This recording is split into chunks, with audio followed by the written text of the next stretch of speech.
Welcome to स्टडीशाला one. स्वागत है आप सभी का एक बार फिर से। तो फ्रेंड्स, जो आज हम सॉल्व करने वाले हैं वो है आपका ईवीएस का प्रीवियस ईयर क्वेश्चन। ठीक है, एक एक करके हम सारे प्रीवियस ईयर क्वेश्चन सॉल्व कर रहे हैं सारे सेक्शंस के। ठीक है, तो आज का जो हमारा प्रीवियस ईयर क्वेश्चन होने वाला है वो है आपका ईवीएस सेक्शन का। ठीक है, तो चलिए पहला क्वेश्चन है आपके सामने। नीचे दिए गए वेग आरेख का अध्ययन कीजिए। ये जो इस तरह के डायग्राम आप देखते हैं इसे इंग्लिश में बोलते हैं वेन डायग्राम, ठीक, और हिंदी में बोलते हैं क्या, वेन आरेख। ठीक, तो पहला वाला जो सर्किल है ये वाला, ठीक, ये आपको क्या है, यहाँ पर देखिएगा, ये क्या आपको बताया जा रहा है, ज़मीन पर रहने वाले जीव जंतु। ठीक, और दूसरे वाले सर्किल से आपको बताया जा रहा है क्या, पानी में रहने वाले जीव जंतु। ठीक, पहला आपका ज़मीन में, दूसरा पानी में, और ये तीसरा वाला सर्किल जो है जो वेन डायग्राम का है वो आपको बताया जा रहा है अंडे देने वाले जीव जंतु। ठीक, तो जो इन तीनों को इंटरसेक्ट कर रही हैं, ठीक, जो यहाँ तीनों में आ रहा है, जो आपका क्या है एक्स पोर्शन है, वो आपका क्या है, उस निम्नलिखित में से कौन से जीव जंतु एक्स में रखे जा सकते हैं। ठीक, जो ये वाला पोर्शन है आपका पूछा गया है, यहाँ पर कौन से जीव जंतु रखे जा सकते हैं। जो अब एक्स का मतलब यहाँ पर क्या है देखिएगा, पहला तो है आपका सर्किल की ज़मीन में रहने वाले, दूसरे है आपका पानी में रहने वाले, और तीसरा क्या है अंडे देने वाले। और जो फ्रेंड्स जो सर्किल एक्स है वो क्या है, तीनों में, जो ज़मीन पर भी रहे, पानी में भी रहे और अंडे भी दे। जो ये आप सर्किल देख रहे हैं तो ये तीनों में आ रहा है ना। तो ऐसा यहाँ पे देखिए, पहला ईल जो मछली नहीं, शार्क नहीं, तीसरा मछली वो भी नहीं, तो यहाँ पर क्या आपका जाएगा, मगरमच्छ के साथ जाएगा। ठीक है, जो ज़मीन पर भी रहता है मगरमच्छ, आप सभी ने देखा होगा, पानी में भी रहता है और क्या देता है, अंडे भी देता है। ठीक, अंडे देने वाला है, क्या है, अंडे देता है। ठीक, जिससे क्या होता है इसके बच्चे, तो ये अंडे देता है। तो ये क्या है आपका तीनों में आएगा। तो आपका राइट आंसर क्या जाएगा, आपका राइट आंसर जाएगा मगरमच्छ के साथ। ठीक है, ऑप्शन नंबर डी के साथ। अगला क्वेश्चन देखिए, ये क्वेश्चन अक्सर पूछे जाते। तो अगला क्वेश्चन है, डैश के लिए मछली घर एक्वेरियम जो होता है, ये रखा होगा आप सभी ने, इस टाइप का होता है। ठीक है, उसमें पानी घरों में भी लगा होता है। ठीक, में हवा पंप रखा जाता है। ठीक, हवा पंप किस लिए रखा जाता है, हवा पंप किस लिए रखा जाता है, शोभा बढ़ाने के लिए नहीं, बिल्कुल, पानी को साफ करने के लिए नहीं, जलीय पौधों कार्बन डाइऑक्साइड नहीं, यहाँ पर अधिक ऑक्सीजन को पानी में घुलने देने के लिए, क्योंकि वहाँ पर क्या है, मछली को रखते हैं। ठीक, तो उनके लिए क्या करना, ऑक्सीजन प्रदान करना। तो आपका राइट आंसर जाएगा ऑप्शन नंबर बी।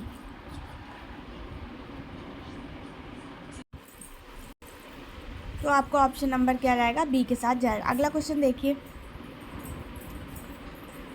जब एक मछली को पहले से उबले लेकिन कमरे के तापमान पर ठंडे किए गए पानी में एक्वेरियम में डाल दिया जाता है। ठीक, जैसे आपने पानी लिया, पहले से उबला हुआ है, लेकिन उसको क्या किया आपने, कमरे में क्या करा, उसको ठंडा कर लिया। ठीक है, और उसके बाद क्या किया, उसे एक्वेरियम में डाल दिया। तो वो क्या होता है, वहाँ पर क्या होता है, मछली जो होती है मर जाती है। ऐसा क्यों होता है, ऐसा इसलिए होता है क्योंकि मछली घर एक्वेरियम का पानी क्या होता है, खनिज हो जाता है, खनिज रहित हो जाता है। ठीक, इस वजह से क्या होता है, मछली जो है मर जाती है। ठीक है, अगला क्वेश्चन देखिए, निम्नलिखित में से कौन सा चांद की सतह की विशेषताओं के बारे में सबसे अच्छा वर्णन करता है। पानी नहीं है, पर्याप्त हवा कहाँ है, वहाँ पर नहीं, पानी नहीं है, गहरे गड्ढे हैं, और क्या है, ऊंचे पहाड़ हैं। ठीक, तो आपका सही आंसर जाएगा ऑप्शन नंबर बी के साथ। ठीक है,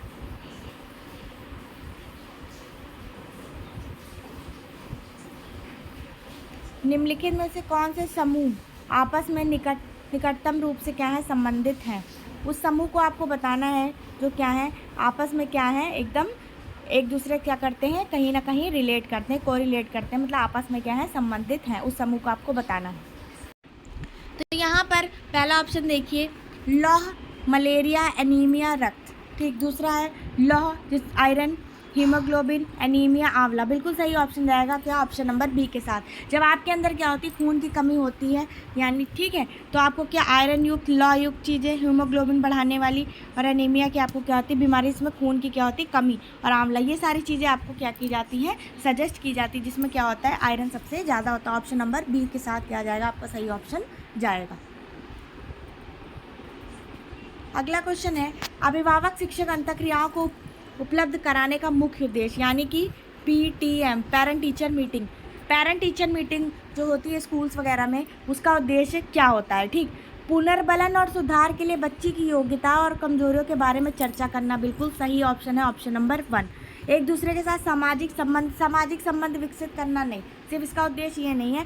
जब स्कूल लेवल पर पेरेंट टीचर मीटिंग हो रही है, ठीक, जहाँ पर क्या है पेरेंट्स, ठीक, पेरेंट्स और टीचर्स क्या हैं, दोनों क्या हैं इन्वॉल्व हैं, तो वहाँ पर क्या है बच्चों के आपस में बच्चों के बारे में चर्चा की जा रही कहीं ना कहीं, तो वहाँ पर सामाजिक संबंध विकसित करना एकमात्र उद्देश्य इसका नहीं जाएगा। एक दूसरे कमियों को उजागर करना बिल्कुल नहीं।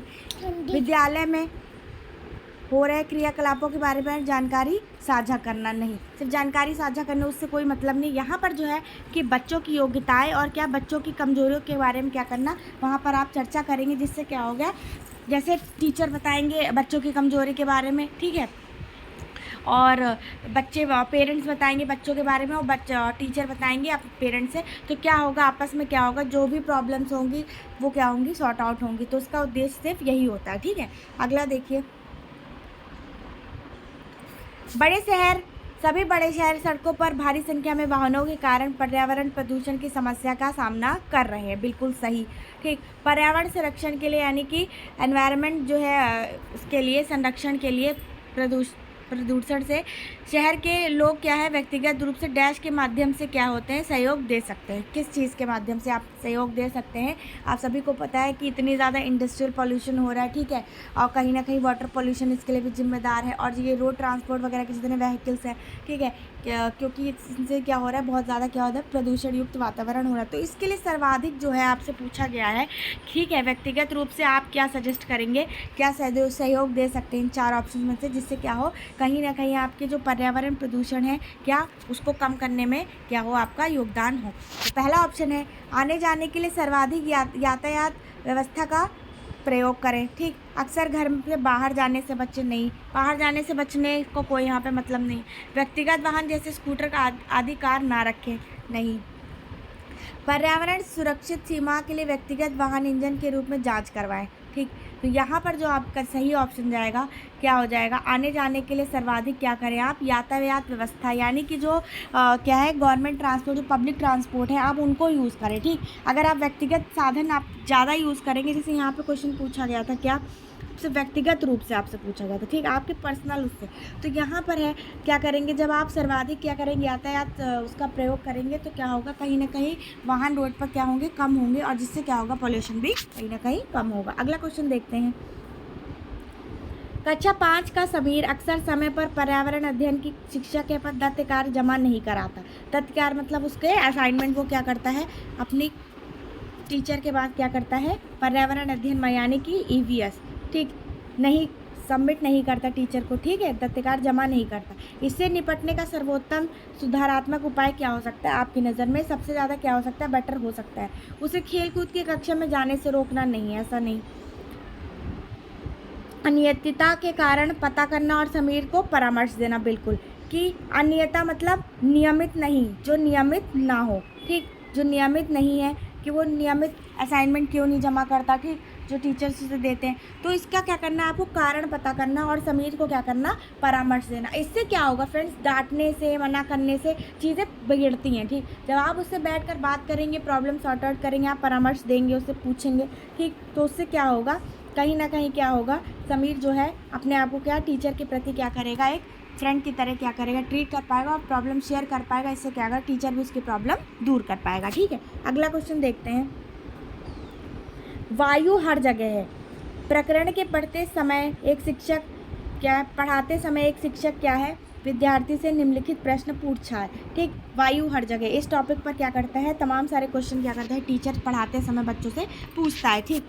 क्या मृदा में वायु है यानी कि मिट्टी में क्या है, हवा है। क्या पानी के अंदर वायु है, क्या हमारे शरीर में वायु है, ठीक है, इस तरह टाइप के क्वेश्चन। क्या हमारी हड्डियों में वायु, इस तरह के क्वेश्चन वो करता है जब वो एक टॉपिक पढ़ा रहा है टीचर, कौन सा, वायु से संबंधित, एयर से संबंधित, ठीक।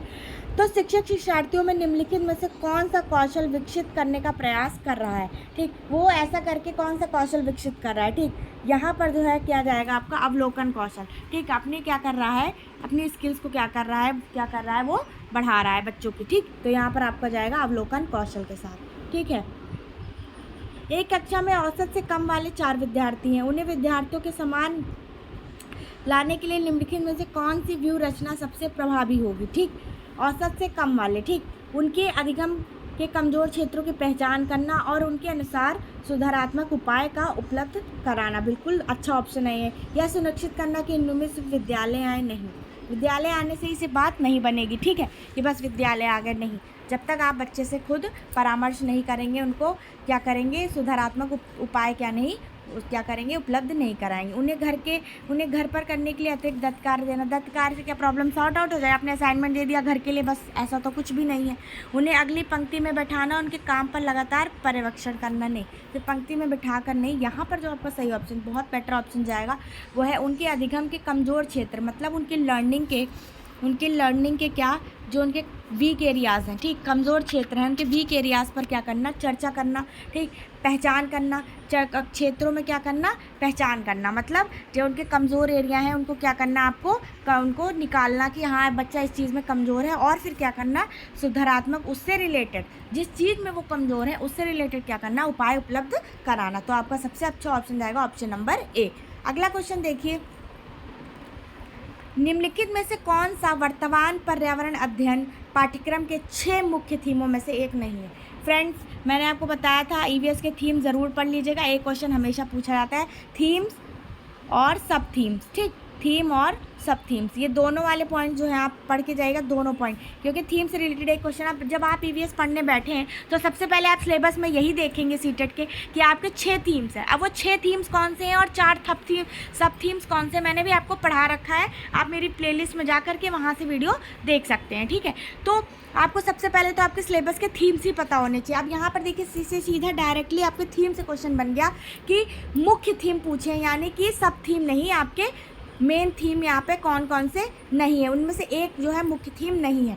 भोजन है, फूड, शेल्टर आवास है, चीज़ें जो हम खाते हैं, बनाते हैं, करते हैं, वो भी है, काम और खेल, ये आपका सब थीम है। ठीक, ये जो है आपका क्या है, सब थीम आपका है, कौन सा, वर्क एंड प्ले। आपको जैसे आप देखिए, आप ऐसे याद कर लीजिए, family and friends, food, shelter, travel, things what we make and do, ये सारी चीज़ें क्या है आपके उसमें है थीम्स में। भोजन भी हमें चाहिए, वाटर भी है यहाँ पर थीम वाटर, ठीक, ये सबके थीम्स है। अब देखिएगा फ्रेंड्स, आपको यहाँ पर क्या है, आपको फूड भोजन भी चाहिए, वाटर रहने के लिए पानी भी चाहिए, शेल्टर रहने के लिए आपको आवास भी चाहिए, ठीक, यात्रा करने के लिए आपको साधन भी चाहिए, ठीक है, चीज़ें जो हम बनाते करते हो आपके डेली रूटीन में वो भी आपको काम करना है, तभी आप बना पाएंगे, ठीक है, तभी आप अपने जीवन जो है आप जी पाएंगे, यापन कर पाएंगे, ठीक। और एक आपका कौन सा है, family and friends, food, shelter, things what we make and do, ठीक है। और आपका यहाँ पर क्या है, एक ये है, हाँ 6 थीम्स आपके यहाँ पर हैं। तो यहाँ पर जो है वर्क एंड प्ले आपका एक थीम नहीं है, ठीक है। अगला क्वेश्चन देखते हैं, पर्यावरण अध्ययन के पाठ्यक्रम में उपविषयों के स्थान पर थीम को प्रस्तावित किया गया है, क्यों। पर्यावरण अध्ययन यानी कि जब आप क्या कर रहे हैं, ईवीएस क्या कर रहे हैं, पढ़ा रहे हैं, तो वहाँ पर जो है आपके थीम्स हैं ना, अभी मैंने आपको बताया 6 थीम, वो थीम्स इंक्लूड करने का यहाँ पर क्या मतलब है, ठीक, वो थीम्स यहाँ पर क्यों रखे गए हैं, क्यों प्रस्तावित किए गए हैं, ठीक, आपके विषयों को पढ़ाने के लिए।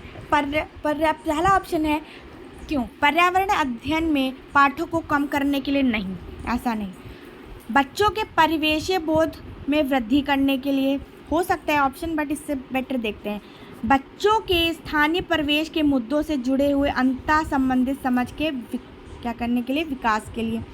उपविषयों की तुलना में, यहाँ पर वर्ड जब तुलना आ गया ना तो ये ऑप्शन पहले से ही कट जाएगा, तुलना यहाँ पर नहीं करनी है, ठीक है।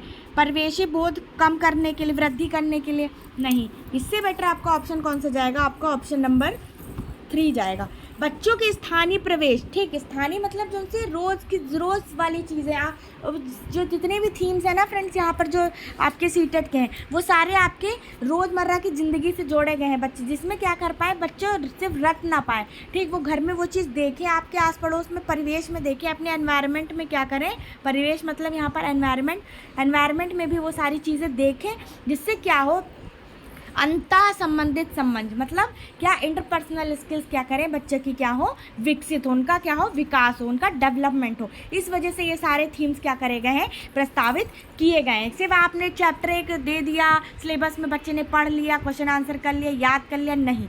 जब उसे आप प्रैक्टिकल ज़िंदगी से, अपने आसपास के परिवेश से जोड़ा गया है, सिर्फ इसलिए जिससे क्या हो, बच्चे का डेवलपमेंट, ओवरऑल डेवलपमेंट हो और इंटरपर्सनल स्किल्स का क्या हो भी, विकास हो। तो आपका ऑप्शन नंबर जाएगा ऑप्शन नंबर सी के साथ। अगला क्वेश्चन देखते हैं। अगला क्वेश्चन है, पर्यावरण अध्ययन में बच्चों को जोड़ने की सबसे प्रभावशाली युक्ति हो सकती है। पर्यावरण मतलब ईवीएस जब आप पढ़ा रहे हैं, ठीक, ईवीएस मतलब पर्यावरण जब आप पढ़ा रहे हैं बच्चे को, तो वहाँ पर बच्चों को जोड़ने की प्रभावशाली युक्ति सबसे बढ़िया कौन सी हो सकती? किस्से कहानियाँ नहीं, किस्से कहानियाँ सुना देने से बच्चे नहीं परिवेश से जुड़ेंगे। पाठ्य पुस्तक बिल्कुल नहीं, टेक्स्ट बुक डिपेंडेंट तो यहाँ पे कोई चीज़ आपको इन्वॉल्व करनी ही नहीं है, ना कि रोड लर्निंग पे बिल्कुल आपको बल नहीं देना है बच्चों की, ठीक है। शिक्षक द्वारा व्याख्याएँ देने से सिर्फ बच्चे क्या करेंगे, सीख जाएंगे, विकास हो जाएगा? नहीं।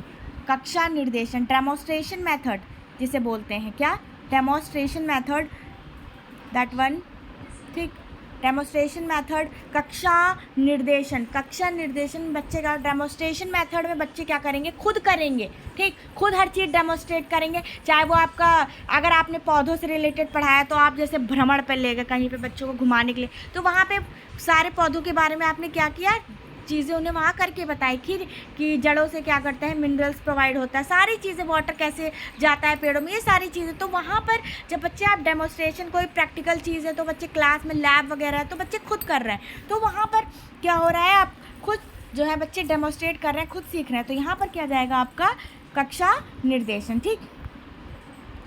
अगला क्वेश्चन है, आमतौर पर यह माना जाता है कि रात में जगने वाले जानवर हर चीज़ को जिस रंग में देखते हैं वे हैं, ठीक। यहाँ पर देखिए मैंने आपको बताया था, एक तो 4 गुना, ठीक, 4 गुना देखने वाले जानवर, ठीक, अधिक देखने वाले, और आपका रात में, ये तो क्वेश्चन हर बार आता है, ठीक, ये दोनों पॉइंट से क्वेश्चन हर बार बनता है, वही रटे हुए क्वेश्चन है, ध्यान से पढ़िएगा। जो चीज़ें जो जानवर रात में देख सकते हैं उन्हें किस रंग में दिखाई देता है, काला और सफ़ेद, नीला पीला लाल कुछ नहीं, काला और सफ़ेद क्या कर होता है, उन्हें रात में दिखाई देता है, वो है आपका यहाँ पर उल्लू आ जाएगा, ठीक, जिसे क्या होता है, रात में काला और सफ़ेद दिखाई देता है, अधिकतर जानवरों को दिखाई देता है। एक एग्जाम्पल मैंने आपको दिया, ठीक है। अगला क्वेश्चन देखते हैं, नारियल डली हुई किसी भी करी के साथ उबला हुआ टैपियोका निम्नलिखित में से किस क्षेत्र का प्रिय भोजन है, ठीक। टैपियोका वाले जो भोजन, टैपियोका कैसा होता है, जैसे आपकी स्वीट पोटैटो होता है, शकरकंद, इस टाइप का टैपियोका होता है, ये ज़मीन में उगता है, ठीक, कि जड़ें जो होती हैं इसी से अटैच होती हैं, ठीक, ये ज़मीन में उगने वाला, ठीक। अब इससे क्या होता है, आपका साबूदाना भी बनता है, ठीक। टैपियोका आपके भारत में सबसे ज़्यादा पाया कहाँ जाता है, किस क्षेत्र का प्रिय भोजन पूछा गया है यहाँ पर आपका आंसर जाएगा केरल, ठीक। केरल का क्या है, ये प्रिय भोजन है नारियल। अब देखिए यहाँ पे आ गया ना, अब आपको चीज़ें अगर पता होंगी तो आप कोरिलेट कर पाएंगे। यहाँ पर आ गया आपका क्या, नारियल। अब नारियल सबसे ज़्यादा कहाँ, इधर आपके साउथ के केरल भाग में आपके होता है सबसे ज़्यादा नारियल। अब नारियल के तेल में, जब नारियल का तेल यहाँ यूज हो रहा है, ठीक, नारियल के तेल में आप क्या डाल रहे हैं, टैपियोका को क्या कर रहे हैं, उबला हुआ टैपियोका क्या कर रहे हैं, करी के साथ क्या कर रहे हैं, उसे फ्राई कर रहे हैं, तो यहाँ पर जो जाएगा आपका ऑप्शन केरल जाएगा, ठीक। तो आपका सही आंसर हो जाएगा आपका केरल। तो फ्रेंड्स, अगर आपको ये वीडियो पसंद आई हो तो प्लीज़ हमारे चैनल को लाइक, शेयर और सब्सक्राइब करिएगा, और मैं मिलती हूँ आपसे नेक्स्ट प्रैक्टिस सेट के साथ, प्रीवियस ईयर नेक्स्ट टॉपिक के साथ। तब तक के लिए थैंक यू।